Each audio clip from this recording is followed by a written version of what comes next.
Olá pessoal, tudo bem? Hoje nós vamos ver algumas curiosidades sobre o potencial químico que é importante saber. Geralmente aqui na física nós não usamos muito o potencial químico como uma notação, digamos assim, usual para as transformações que nós temos. Geralmente nós fazemos transformações molares e para ignorar exatamente o potencial químico. Mas nós sabemos que Então vamos começar aí com algumas curiosidades. Nós sabemos que dU é igual a TdS menos PDV mais μdn. Nós já sabemos isso e podemos influir que o μ, o nosso μ, ele é a derivada de U com respeito a N, mantendo S e V constante. Mas nós sabemos também que o nosso ds pode ser escrito como função, a nossa segunda lei pode ser escrita na forma entrópica. Então nós podemos também escrever dessa forma.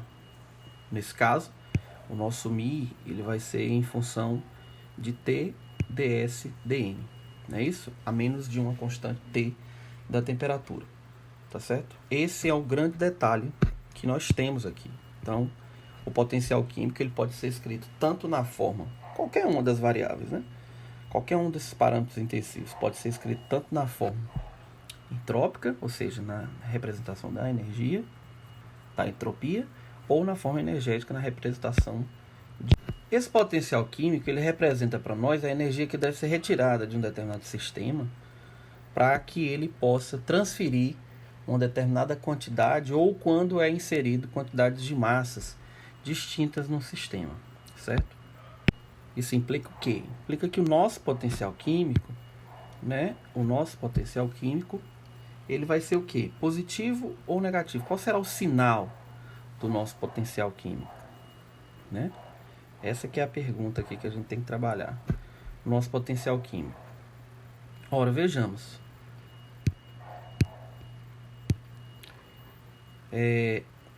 Ele sempre será negativo. Por quê? É só a gente verificar que a derivada de U com respeito a N, se o DU, o DN cresce, ou seja, se eu aumento a quantidade de matéria num sistema, a energia por molécula ela tende a cair, certo? Ou seja, essa derivada ela é negativa. De outro lado, de outra forma, mas se ds, que é a outra representação do N, do μ, pode ser escrito como ds dn, se esse N aumenta, a entropia aumenta. Ou seja, se eu aumento o número de partículas, eu aumento a entropia. Ou seja, essa derivada ela é negativa. E como ela está na função entrópica, aparece o menos T. Tá certo? Então, vamos ver uma aplicação disso quando eu tenho dois sistemas quaisquer, tá certo? Então imagine você que eu tenho aqui dois sistemas, A e B, que podem trocar partícula, cada um tem um potencial químico. E eu vou partir do pressuposto que se tem fluxo de A a B, o potencial químico de A ele é maior do que o de B. Detalhe, esses números são o quê? São negativos, então o μ de A ele aproxima de zero, é mais próximo de zero. Ora, esse fluxo de partícula, de massa, ele só vai ser zero quando esses potenciais químicos se anularem. Então, veja bem, o que nós temos é que se há um fluxo de massa de A para B, esse fluxo vai tender a ser zero quando houver um equilíbrio de μ, ou seja, um equilíbrio químico. Esse equilíbrio, esse potencial químico igualado, ele se assemelha muito à temperatura no equilíbrio térmico e à pressão no equilíbrio mecânico, tá certo? Tudo bem? Isso é muito comum na transição de fase. Então eu tenho a água no estado líquido que vai passar para um estado de vapor. Ou seja, há uma tendência para a mesma quantidade de partícula que o potencial químico do líquido, né, numa mudança de fase, na vaporização, ela seja diferente. Então, os processos de transição de fase, na verdade, são estudos em diferentes potenciais químicos da mesma substância. Tá certo? Isso é interessante saber. Vamos partir agora do pressuposto que as nossas funções termodinâmicas elas são bem comportadas, certo? Então eu vou colocar aqui. Partindo que elas são bem comportadas. O que seria isso, bem comportadas? Significa que elas podem ser derivadas várias e várias vezes. Então não tem problema eu fazer essa derivação. Então imagine você, por exemplo, que eu tenho uma função f de x, y, e eu possa derivar a segunda derivada de f com respeito a x, e a y, ela vai ter que ser igual à segunda derivada de f com respeito a y e x. Então isso significa que essa função é bem comportada. Ora, mas nós sabemos aqui na termodinâmica que du ds mantendo v constante, isso é temperatura. E nós sabemos que pressão é menos du dv mantendo S constante. Estou supondo aqui dN sendo igual a zero para não entrar na parte do potencial químico. Então, se eu fizer a derivada de T com respeito a V, ou seja, eu tenho a segunda derivada de U com respeito a V e a S. Agora, se eu derivo P com respeito a S, eu vou ter menos a derivada de U com respeito a S e com respeito a V.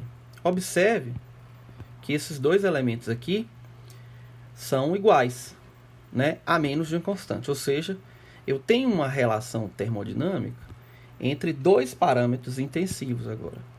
A variação de T com respeito ao volume é menos a variação da pressão com respeito à entropia. Ou seja, eu tenho uma conexão direta agora entre dois parâmetros, ok, intensivos, tá certo? Tem a conexão direta entre esses dois parâmetros. É importante essa relação? É. Não é essa a única relação. Nós vamos ver outras relações. Alguns potenciais termodinâmicos e também outras relações que são chamadas relações de Maxwell lá na frente. Vejamos agora um caso para representar essa tipo de conexão, que é o caso do gás ideal. Vamos lá. Então, seja um gás ideal, tá? Que nós temos essas equações já conhecidas por nós. E esse gás ideal ele é monoatômico. Então, essas equações são equações de estado. Elas não me dizem o sistema, né? Na verdade, a equação fundamental. Então, eu tenho que procurar a derivada de T com respeito a V.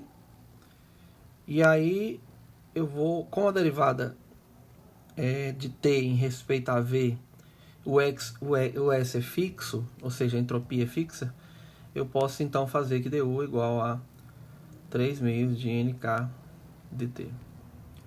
Certo? Então, pela segunda lei, du também é TdS menos PdV. E aí eu já cancelo esse TdS, porque para encontrar essa derivada da temperatura com o volume, o S não pode variar. Então eu substituo, né? Encontro menos PDV. Ora, dt sobre dv é igual que ρ de t são ρ de v, que facilmente aí você pode ver 2p dividido por 3nk.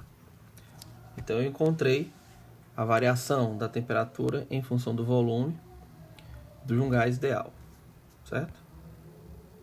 Então, vimos que essa variável, temperatura, se ela varia com o volume, eu posso encontrar menos P com S. Então, vamos ver se realmente é verdade. Vamos procurar o lado direito dessa equação, porque o lado esquerdo a gente já encontrou. Então, quem é P, S, a V constante. É isso que a gente quer.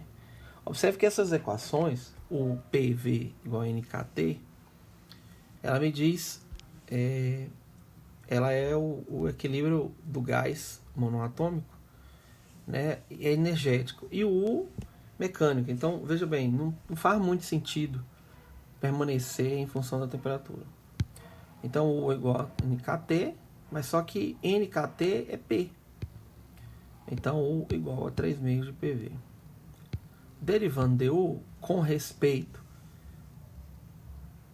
a P, uma vez que o V agora é fixo, eu tenho DU é 3 meios de VDP.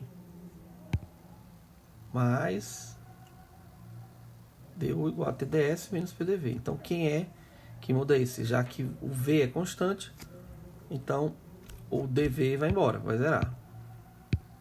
Assim, ó, eu tenho 3 meios de VDP, que é o DU, é igual a TDS. Já transformando em derivada parcial, um P, um S vai ser igual a T 3 meios de V, que é facilmente a equação original. Obviamente que aqui está faltando um menos, né? Não, tá certo, tá certo. Eu estou variando. Porque é igual a menos ela, não é isso? Tá certo, pessoal? Então, a aulinha curta para você entender as aplicações do potencial e, sobretudo, a primeira relação fundamental que nós encontramos com T e P. Beleza? Grande abraço, até logo.